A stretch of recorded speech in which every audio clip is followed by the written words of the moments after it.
رب اشرح لي صدري ويسر لي أمري واحلل عقدة من لساني يفقهوا قولي. إن هريسي دنبيسو الله ما هذه إسكاله أنا وضد المسلمين نوكل مي هالكان إن waxaan rabaa marka hore inaan u mahad celiyo bogaadiyo dhiirigeliyo isla markaana isgarab taago ganacsatada ku dhiiratay soo bandhigtay isla markaana ugu faa'iideeyay ummadooda Soomaaliyeed inay la yimaadaan hal abuur ka duwan hal abuuradii hore loo arki jiray ku soo kordhiyay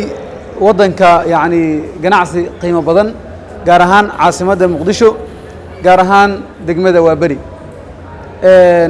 waxaan rabaa inaan iraado wax fiican baad sameyseen ganacsiguna mar walba qasaaro ma lahan waa kii nabiga kaleey salaam baa u duceeyay qofku haduu si wanaagsan oo xalaal ah u ganacsanayo ganacsiga baraka ku jirta waxaan rabaa inaan muhiimadda ganacsiga uu leeyahay isdul taago qofku bilaadanka ah waxa uu haysto ayuu wax ka soo saari karaa haday yar yihiin iyo haday badiyiin intaba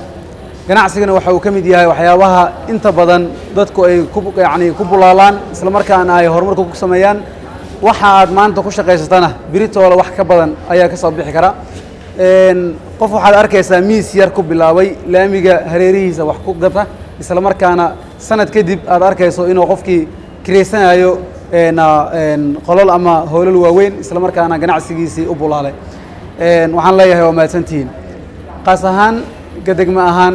degmadan Waabari waa degmo istiraatiiji ah waa degmo xadaari ah oo qof walba oo maanta ku nool magaaladan si qaas ah u yaqaano ku soo caweeyo isla markaana ku taalo buqcad aad iyo aad u qiimo badan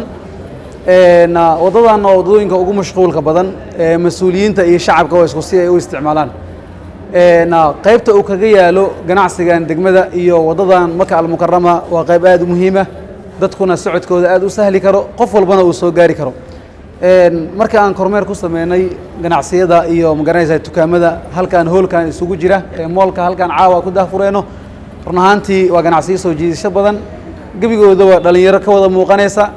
intaas oo dhalinyaro ah oo guryahooda fadhiyay ama siyaabo kala duwan wadanka ugu jiray oo shaqo abuur ka helayna waxay qayb ka tahay ganacsiyada faa'iidooyinka laga helo waxaan ku soo gabagabeynayaa anoo u mahad celinaya dhammaan ganacsatada halkaan ku shirkoobay mas'uuliyiintii xaggan ka soo qayb galay ku hadlaya afka maamulka gobolka Banaadir gudoomiyaasha caawa ka jooga waliba gudoomiye ku-xigeenka arrimaha bulshada degmada Hodan iyo gudoomiyaha degmada Hiirwaa iyo xildhibaanka runaantii federaalka iyo runaantii qayb kamid ah agaasimayaasha wasaaradaha